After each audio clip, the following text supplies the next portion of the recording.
আসসালামু আলাইকুম প্রিয় শিকারীবৃন্দ। আজকে আমরা আপনাদেরকে দেখানোর চেষ্টা করছি গাজীপুরের অভিজ্ঞ শিকারীরা কীভাবে এক কাটা দুই কাটায় বড় বড় কাতল রুই মাছ এগুলো ধরে থাকে। তো আমাদের অভিজ্ঞ শিকারী আজকের শিকারী হচ্ছে মিরাজ আহমেদ। আমাদের মিরাজ গাজীপুরের অত্যন্ত দক্ষ একজন শিকারী। যারা মৎস্য শিকারের সাথে পরিচিত তারা অবশ্যই মিরাজকে চিনে থাকবেন।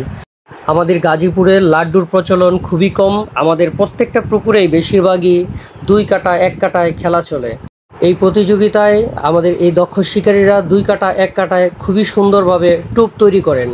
এই লেই টোপের সাথে শুধুমাত্র ডিম দিয়ে কত সুন্দরভাবে বল বল করে টোপ তৈরি করছেন আমাদের এই মিরাজ।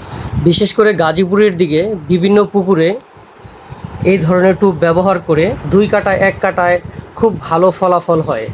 খুবই সুন্দরভাবে এই টোপগুলো তৈরি করে থাকেন। দেখুন কত সুন্দরভাবে আমাদের অভিজ্ঞ শিকারী এই টোপ দুটো তৈরি করেছে। হায় মাশাআল্লাহ, দুই কাটা রেডি, এখন থ্রো করার পালা। এই অভিজ্ঞ শিকারী প্রস্তুতি নিচ্ছেন এবং খুব সুন্দরভাবে থ্রো করে দিলেন। এই অভিজ্ঞ শিকারীর টোপ কার কাছে কেমন লাগলো কমেন্টে জানাবেন। ধন্যবাদ সবাইকে।